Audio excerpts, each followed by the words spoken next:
guys! Welcome back to my channel. So for today's video, I'm going to share my fresh makeup look na perfect for everyday. If you're going out with friends, kung may date kayo, sobrang simple lang nito and sobrang dali niyang gawin. So without any further ado, let's go ahead and start with the video.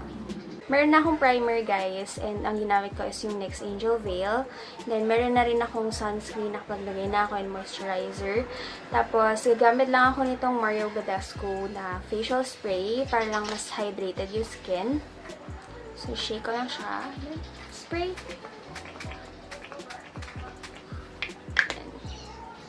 Sayaan lang natin siyang matuyo sa skin. So, next naman is yung base. So, as you can see, meron akong mga pimple marks sa noo. And then, ito, yan, meron din dyan. So, gagamit ako ng full coverage foundation. Pang spot conceal lang to para sure na matatakpan yung mga yan. Ito yung gagamitin kong foundation kasi super love ko to. Full coverage, tas mura pa. Tas madali siyang hanapin. So, ang shade ko pala dito is 220 National Beige. Konti lang. Pang takip lang talaga dun sa mga areas na kailangan takpan. Paano na yung mga pimple marks? Doon sa noo. Ayan. Nandun ako dito. Tapos dito sa side ng nose.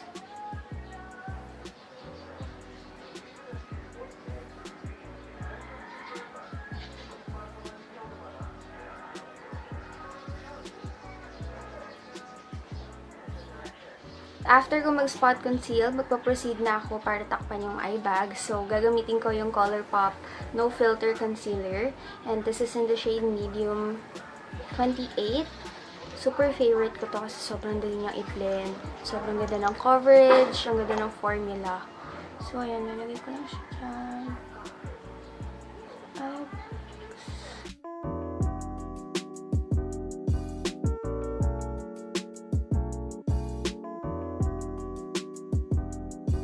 After ko maglagay ng concealer sa under eye area and yung konti sa cheeks, magbe-bake na ako ng face using yung Coty Airspun in the shade Naturally Neutral.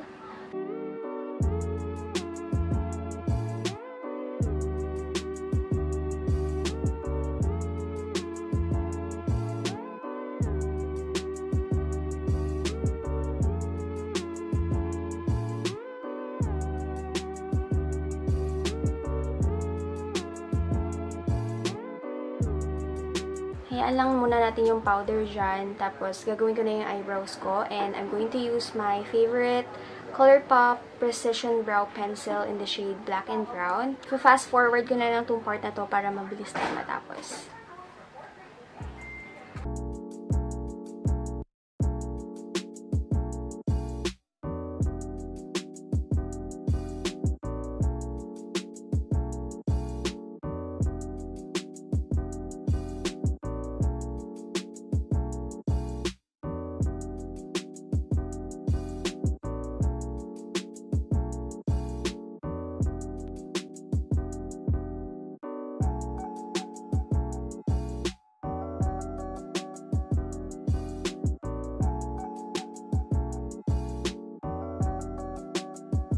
After that, tanggalin na natin ang bake.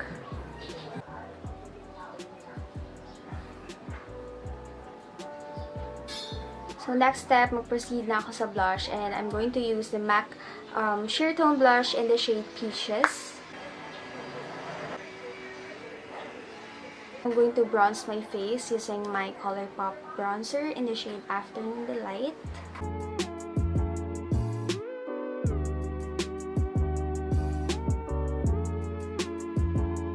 After ko mag-bronze, mag-a-apply na ako ng favorite kong Sunnies Face Glow Boss in the shade Hey Girl. And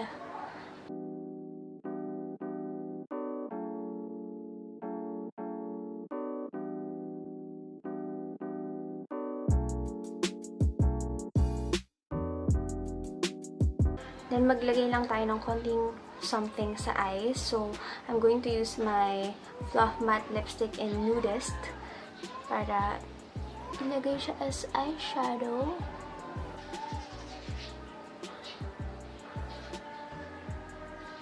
bago ako maglagay ng mascara, I'm just going to set my face again with the Badescu facial spray. Curl ko lang yung lashes ko. And then, I'm going to use my all-time favorite mascara, which is yung Heroine Make.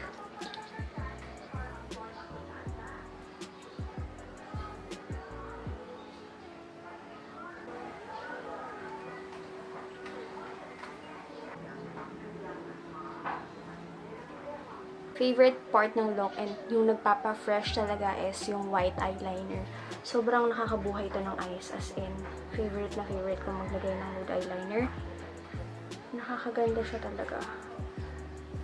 See? Diba? Ang ganda. Compared mo dito, parang, boring. Ito, buhay na buhay. Ganda. Lalagay lang ako ng konting highlighter sa inner corners para lang buhay na buhay. Then, I'm going to use a lip liner. Ito yung from Maybelline color Sensational nila, yung number 115, totally Toffee yung shade.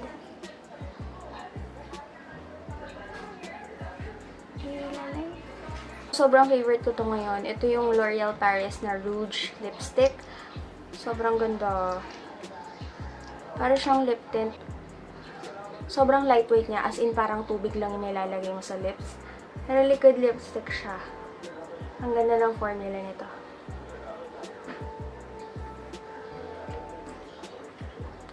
Tapos parang hindi siya masyadong dark, papatungan ko lang nung Sunnies face na Vacay. Fluffmatte.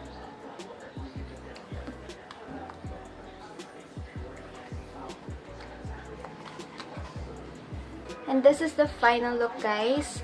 Kung medyo dark yung lips para sa inyo, you can change it na medyo mas nude or mas peachy. But, ayun, super love ko lang yung nagmi-mix ng colors. Kaya, ayan yung pinili kong lip combo. So, and that's it for today's video, guys. Thank you so much for watching and I'll see you on my next video. Bye!